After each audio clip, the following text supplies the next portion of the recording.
getting any AP credit. They'll take it to excuse you for like, but you won't even get a credit.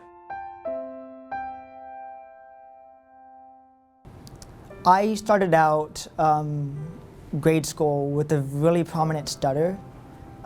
It impacted my ability to talk to people, to communicate. So speech and debate allowed me the chance to better myself. Speech and debate, above all, has taught me that there's this grand human narrative, and it kind of transcends time and division.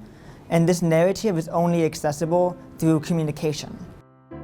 I was incredibly shy, and I was too afraid, honestly, to even raise my hand in class if I knew the answer. And debate has given me the experience and the opportunity to actually be able to voice my opinion and my thoughts. There is no one opinion or ideology that is correct, and that it's always important to listen to the other side, and that there are always valid stances. I didn't like to speak out in public very often. I was a little shy, but after my first speech and debate tournament, I was like, hey, this is kind of fun. I've competed in duo, HIDI, prose, poetry, storytelling, impromptu, public forum, Congress, and I think that's it. Well, I think that speech and debate like I said, it opened me up to the world. It helped me to communicate with people. It started with my Urban Debate League, Debate Kansas City, when I ended up doing just congressional debate.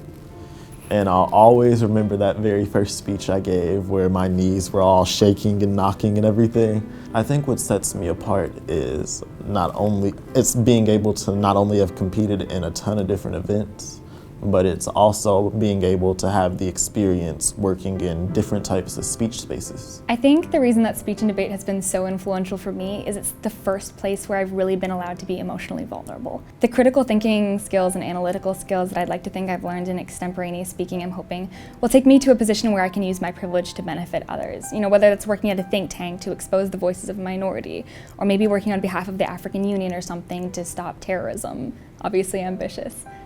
But yeah, I don't know. I came to this nation without knowing very much English, so that language barrier was always there for me. So I feel like all my life I've dealt with borders. My sophomore year I was able to get to nationals. That's when I performed.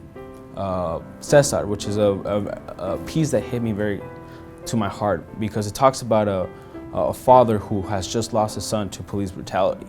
And one of my best friends actually was shot because of the police, and he passed away.